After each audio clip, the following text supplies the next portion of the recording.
चलिए एक और अहम खबर आप तक पहुंचा देते हैं, जहां छत्तीसगढ़ धर्म स्वतंत्र विधेयक 2026 बना है कानून। राज्यपाल रमेन डेका ने विधेयक पर किया है हस्ताक्षर। धर्मांतरण पर विधेयक के अनुसार अब होगी कार्रवाई। आज राज्यपाल रमेन डेका ने इस विधेयक पर हस्ताक्षर कर दिया है।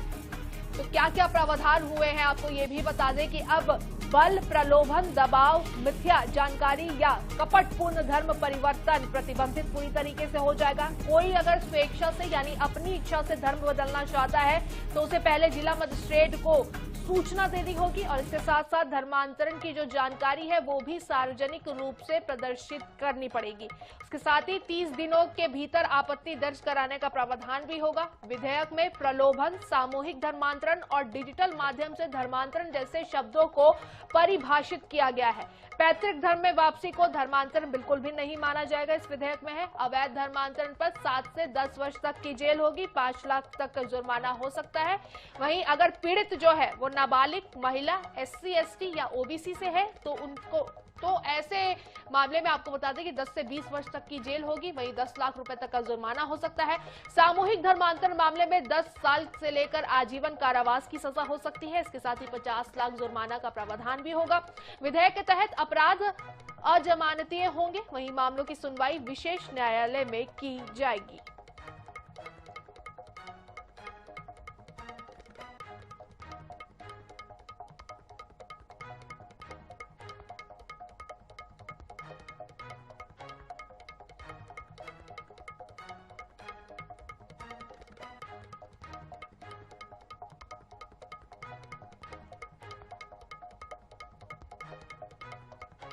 विशेष संवाददाता गौरव शर्मा सीधा हमारे साथ जुड़ चुके हैं।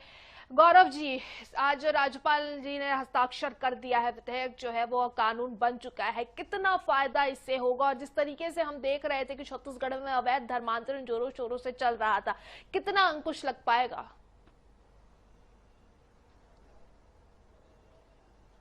छत्तीसगढ़ धर्म स्वतंत्र विधेयक 2026 पर राज्यपाल रमेन डेका ने हस्ताक्षर कर दिए। आज उन्हें असम के प्रवास पर जाना था, उससे पहले उन्होंने हस्ताक्षर कर दिया। इसी के साथ ये जो विधेयक है वो अब कानून का रूप ले चुका है और इस विधेयक के तहत सबसे पहले तो धर्मांतरण को परिभाषित किया गया कि धर्मांतरण की श्रेणी में क्या आएगा और क्या नहीं आएगा।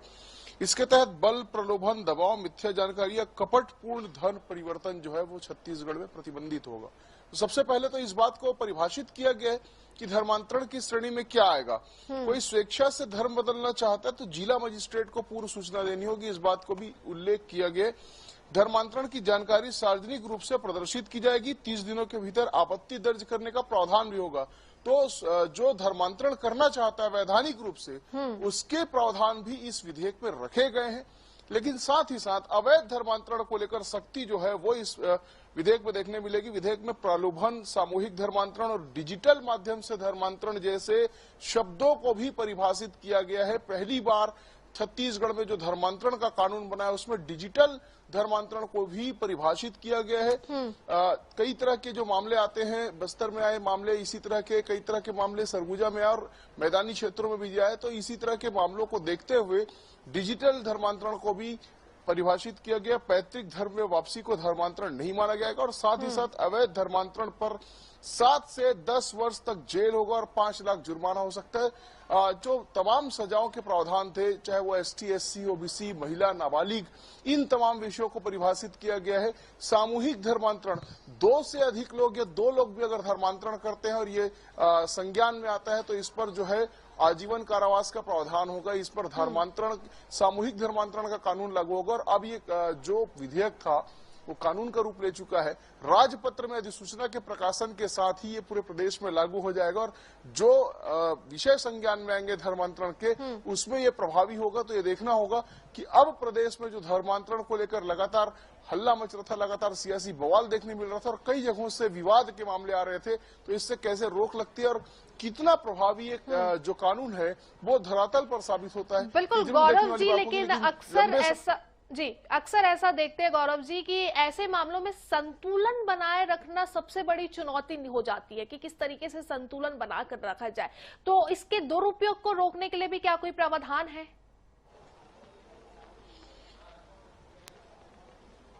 निश्चित रूप से इस पे हर चीज को डिफाइन किया गया है कि जो बैठकें होती जिसको लेकर प्रार्थना सभाओं को लेकर विवाद की स्थिति बनती तो कौन सी बैठक जो है वो प्रार्थना सभा की श्रेणी में आएंगे, कौन सी जो बैठकें हैं वो वैध होंगी अवैध होंगी और कौन कौन से जो प्रावधान है वो समाज में सद्भाव को बढ़ाने के लिए या विभेद को रोकने के लिए प्रभावी होंगे। इन तमाम विषयों को इसमें समावेश किया गया है।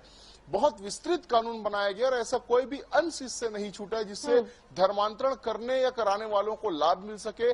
कोई भी अंश इसमें नहीं छोड़ा गया है, चाहे वो बैठकों का हो, चाहे धर्मांतरणकर्ता की घोषणा का विषय हो, कोई भी विषय को नहीं छोड़ा गया। तो ये माना जाना चाहिए कि धर्मांतरण कराने वालों को खासतौर पर इससे अंकुश लगेगा, ऐसे लोगों पर।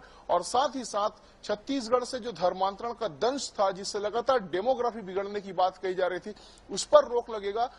इस तरह से जो अंतिम संस्कार को लेकर लगातार परेशानियों की बात आ रही थी, लगातार विवाद को लेकर विषय सामने आ रहे थे, तो जो दूसरे धर्म में जाते हैं उनके जो शव के अंतिम क्रिया है उसको लेकर भी विषय जो है वो स्पष्ट कर दिया गया। बहुत सारे ऐसे विषय हैं जिसका समावेश इस विधेयक के तहत किया गया है। अब जब ये कानून के रूप में लागू हो जाएगा तो निश्चित रूप से माना जाना चाहिए कि छत्तीसगढ़ में धर्मांतरण को लेकर जो लगातार विवाद की स्थितियां बन रही है, चाहे वो शव दफनाने को लेकर, जलाने को लेकर हो, चाहे प्रार्थना सभाओं को लेकर हो, चाहे अवैध धर्मांतरण कराने को लेकर हो, या लोगों के घर में जाकर बैठकें करने और उनको बहलाने फुसलाने का विषय, इन तमाम विषयों का जो समावेश है वो विधेयक में किया गया है और इसका निराकरण भी विधेयक में किया गया है।